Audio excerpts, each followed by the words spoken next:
Hello, you're watching live from Paris. I'm Belle Lupton. It's 10 p.m. here in the French capital. Let's get you up to date on our top stories. Not guilty. That's the verdict handed down by a Baltimore judge to a police officer on trial for his role in the death of Freddie Gray. The young black man's death hit headlines last year when protests against police brutality turned violent.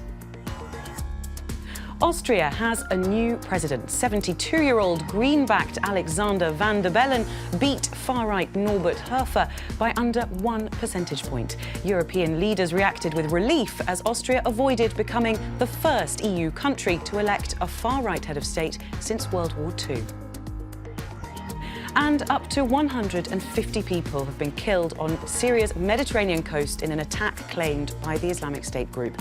It says it was targeting President Assad's Alawite minority. Also coming up on the programme, in business, shares for Bayer come under pressure as the German giant launches a $62 billion bid for one of the world's most controversial companies, Monsanto. And James Creedon will be here with all the internet reactions to the Cannes Film Festival and Ken Loach's big win. That's in Media Watch.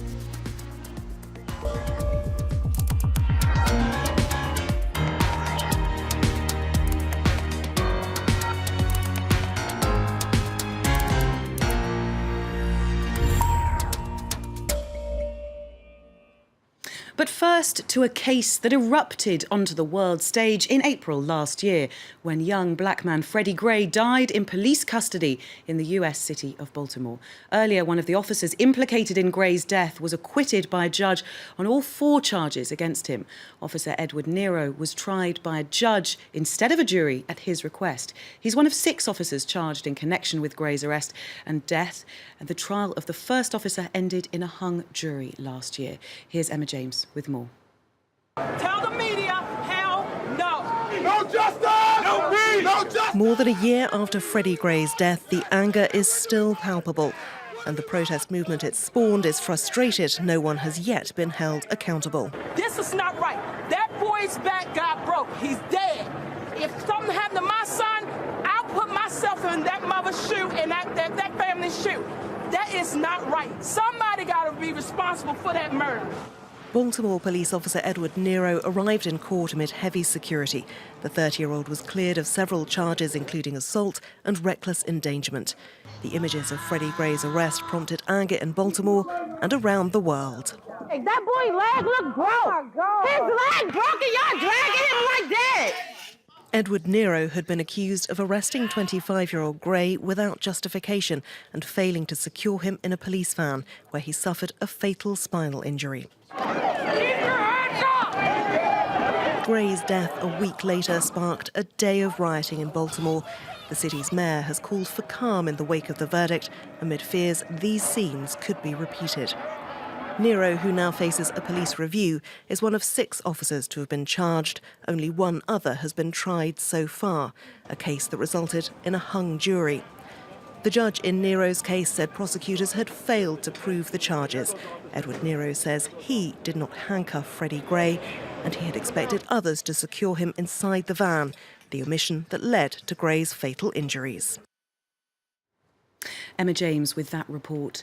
Now to Austria. After a night on tenterhooks, Austrians now have a new president. His name is Alexander Van der Bellen, and he's an independent candidate backed by the Green Party. Results were neck and neck until the postal ballots were counted earlier, a record 700,000 of them. They pushed Van der Bellen into the lead with 50.3% of the vote, just ahead of the far-right's candidate with 49.7%. It was a shock for Norbert Hofer from the Freedom Party, who had been expected to win. That would have made him the EU's first elected head of state from the far right. Olivia Salazar-Winspear has the story. A razor-thin majority. It was the postal vote that tipped the balance, as Austria narrowly avoided electing the EU's first far-right president. With 50.3% of the vote, Alexander Van der Bellen thanked Austrians for their strong engagement with national politics. Running as an independent candidate, past affiliations have seen him representing the Social Democrats and the Green Party. I will work so that those people who voted for Norbert Hofer can put their trust in me. I think that what we can see from this extremely close result is that Austria has two halves, and those two halves make up the same country.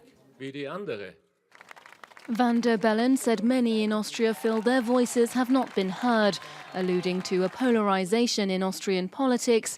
He called for improved political dialogue, hoping to unite a divided electorate. His rival far-right candidate Norbert Hofer confirmed his defeat on social media, reassuring his voters that their support was not in vain. I will remain loyal to you and continue to contribute towards a positive future for Austria. Please do not be discouraged. This election campaign is not a loss, but an investment in the future. Hofer had run an anti-immigration campaign, calling the influx of asylum seekers a Muslim invasion. Defining himself as a centre-right politician, his critics say his party has roots in Austria's Nazi past. Up to 150 people have been killed and hundreds more wounded on Syria's Mediterranean coast. That's according to the Syrian Observatory for Human Rights.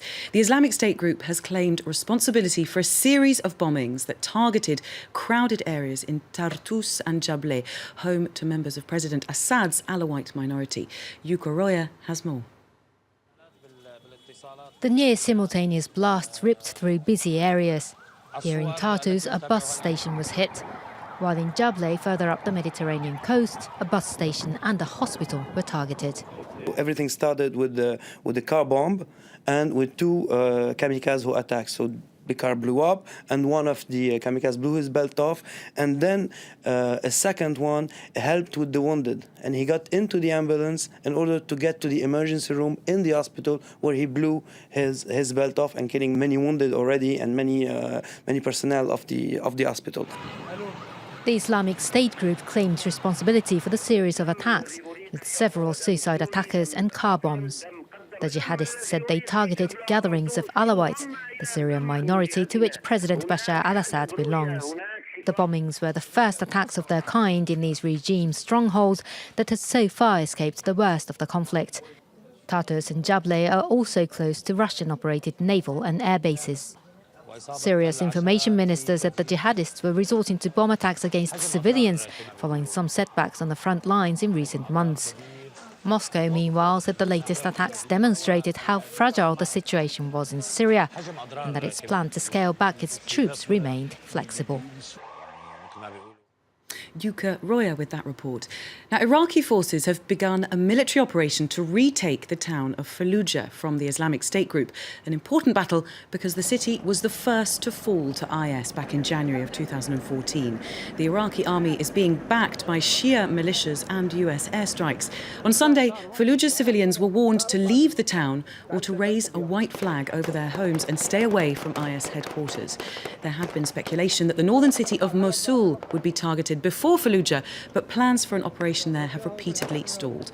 The Iraqi Prime Minister visited a command centre just east of Fallujah before the assault. The Iraqi flag will be hoisted over Fallujah, and we will tear up the Islamic State group's black flag. The Iraqi forces are approaching a moment of decisive victory. There's no other way for Daesh militants to go other than to flee. We ordered the security troops to draw up a plan to get civilians out of the city and into safe havens. And if they are unable to get out, they can stay at home. That was Iraq's Prime Minister Haider al-Abadi. President Obama has announced he's scrapping a decades-old ban on weapons sales to Vietnam, ending one of the last legacies of the Vietnam War. The US president is in Vietnam at the start of a week-long trip to Asia to boost economic and security cooperation in the region. Mariam Saab reports. Wiping the slate clean, US President Barack Obama and his Vietnamese counterpart Tran Dai Quang share a warm handshake in front of a bust of communist leader Ho Chi Minh, ending a decades-old grudge with this historic announcement. The United States is fully lifting the ban on the sale of military equipment to Vietnam that has been in place for some 50 years. As with all our defense partners, sales will need to still meet strict requirements, including those related to human rights.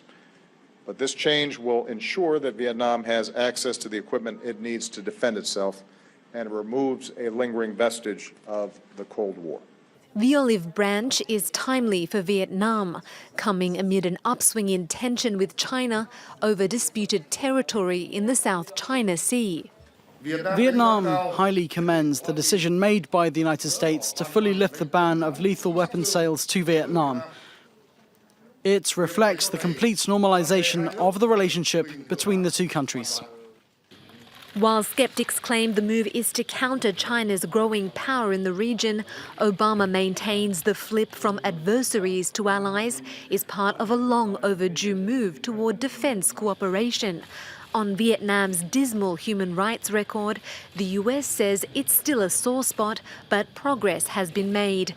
Wasting no time in getting down to business, the two leaders witnessed the signing of an $11.3 billion deal with US plane maker Boeing, the largest commercial plane order in Vietnam's history. France's Prime Minister is in Israel to promote a French plan to restart peace talks. The Palestinians say they're on board, but Benjamin Netanyahu says he'll only attend if he can have direct talks with Palestinian leader Mahmoud Abbas. The Israeli Prime Minister had rejected French proposals for an international peace conference to take place in Paris without Palestinians and Israelis in June. Phoebe Lanza-Wood has more. Softening his stance, Israel's Prime Minister says he could be open to peace talks with Palestinian President Mahmoud Abbas. Although rejecting France's initiative of an international peace conference on June 3rd, Benjamin Netanyahu said he would come to Paris this autumn if he can negotiate face-to-face with Abbas. I will sit alone, directly, with President Abbas in the Elysee Palace or anywhere else that you choose. Every difficult issue will be on the table. There's no issue too complex to solve if both sides are willing to talk to each other. And I am more than willing. I am eager. It's a breakthrough of sorts. Negotiations between the Israelis and Palestinians have been at a standstill since a US-led initiative collapsed 2 years ago. Speaking during a 3-day visit to Israel and the Palestinian territories, the French Prime Minister said he would take this new development into consideration and discuss with President Hollande the possibility of hosting bilateral discussions in Paris. We are committed to doing everything we can to contribute to peace and to direct negotiations. So do not doubt our commitment to contributing to peace efforts and fighting against anti-Semitism, nor our certainty that the Jewish roots of Israel are indisputable. Relations between France and Israel have been strained since April, when Paris voted for a resolution passed by UNESCO that failed to acknowledge Jewish ties to Jerusalem's holiest site. The two countries are divided on several issues. Valls has openly said Israeli settlement expansion in the West Bank must stop, and that the French government would not automatically recognise a Palestinian state if negotiations failed. The French Prime Minister will meet with his Palestinian counterpart to discuss prospects for a peace initiative in Ramallah on Tuesday. Let's remind you of our top stories here on France 24. Not guilty. That's the verdict handed down by a Baltimore judge to a police officer on trial for his role in the injury and death of Freddie Gray. The young black man's death hit headlines last year when protests against police brutality turned violent. Austria has a new president. 72-year-old Green-backed Alexander Van der Bellen beat far-right Norbert Hofer by under 1 percentage point. European leaders reacted with relief as Austria avoided becoming the first EU country to elect a far-right head of state since World War II. And up to 150 people killed on Syria's Mediterranean coast in an attack claimed by the Islamic State group. It says it was targeting President Assad's Alawite minority.